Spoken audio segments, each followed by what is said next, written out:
వాళ్ళు అనేది ఏంటి మేజర్గా, నేనంట వైసీపీ నాయకుడి గురించి అంటే ఆయనకి జైలుకి వెళ్ళిపోవాలి, అరెస్ట్ చేయాలంటే ఆయన అంటే క్లాస్ తీసుకున్నారు అంటున్నారు. మీరు చెప్పండి,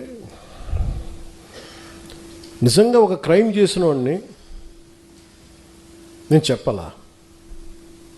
అంటే ఒకటి జైలుకి వెళ్ళిపోయి ఒకళ్ళకి ఏదైనా అయిపోతే దానివల్ల జనసేన ఎదుగుతాడు, పవన్ కళ్యాణ్ ఎదుగుతాడు. అంత దిగజారుడు మైండ్ సెట్ ఉంది. అసలు దానికోసం పాలిటిక్స్కి వస్తాం. అసలు మీరు పాలిటిక్స్లో మీరు ఎంపీ ఇలాంటి వాళ్ళు ఎవరు పాలిటిక్స్లో లేనప్పుడు కదా నేను వచ్చి రోడ్డు మీదకి వచ్చి ఆ రోజున వైఎస్ రాజశేఖర రెడ్డి గారు ముఖ్యమంత్రిగా ఉన్నప్పుడు కదా నేను నా తుపాకీని సరెండర్ చేసి కదా నేను పాలిటిక్స్కి వచ్చింది. ఏం మాట్లాడతారు మీరు? ఎంత తెగింపు ఉంటే వస్తాం, ఎంత తెగించే గుణం ఉంటే వస్తాం పాలిటిక్స్కి.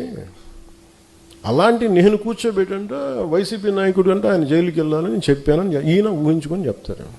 అదో పెద్ద న్యూస్ అది. మరి మీరు అందరికీ కళ్ళుకి ఏం కనిపించట్లేదండి? మీ అందరికీ సమస్యలు కనిపించట్లా? ఎంతసేపు వైసీపీ నాయకుడు జైలును ఇవేనా? నేను వెళ్ళి ప్రధానమంత్రి గారితో అమిత్ షా గారితో మాట్లాడితే ఇవే కనిపిస్తాయా? ఇంకేం ఉండవు మాకు సమస్యలు? దేశ భవిష్యత్తు గురించి మాట్లాడమా?